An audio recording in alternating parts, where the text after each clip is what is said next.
خلیفہ اول جانشین حضور اقدس امیر المؤمنین حضرت سیدنا صدیق اکبر رضی اللہ تعالی عنہ کا نام نامی اسم گرامی عبداللہ، کنیت ابو بکر اور صدیق عتیق آپ رضی اللہ تعالی عنہ کے القاب ہیں۔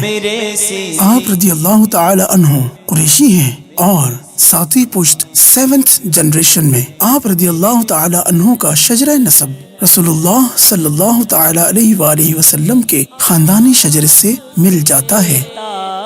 آپ رضی اللہ تعالی عنہ عام الفیل The Incident of Elephants کے تقریباً 2.5 برس بعد مکہ المکرمہ میں پیدا ہوئے۔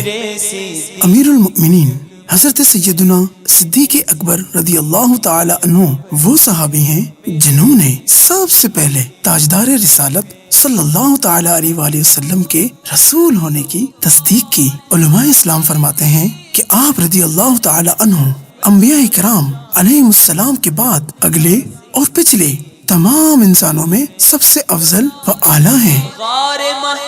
آپ رضی اللہ تعالی عنہ نے آزاد مردوں میں سب سے پہلے اسلام قبول کیا اور تمام جہادوں میں مجاہدانہ کارناموں کے ساتھ شریک ہوئے اور صلح و جنگ کے تمام فیصلوں میں آقا صلی اللہ تعالی علیہ وآلہ وسلم کے وزیر، مشیر، ایڈوائزر بن کر زندگی کے ہر موڑ پر آپ صلی اللہ تعالی علیہ وآلہ وسلم کا ساتھ دے کر جانثاری و وفاداری کا حق ادا کیا۔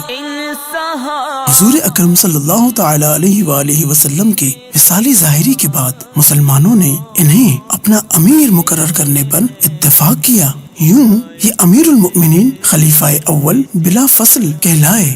2 سال 7 ماہ مسند خلافت پر رونق افروز رہ کر 22 جمادی الاخری سن 13 ہجری پیر شریف کا دن گزار کر وفات پائی۔ امیر المؤمنین حضرت سیدنا عمر رضی اللہ تعالی عنہ نے نماز جنازہ پڑھائی اور روضہ منورہ زادہ اللہ شرفوں و تعظیماً میں حضور اقدس صلی اللہ تعالی علیہ وآلہ وسلم کے پہلو مقدس میں دفن ہوئے۔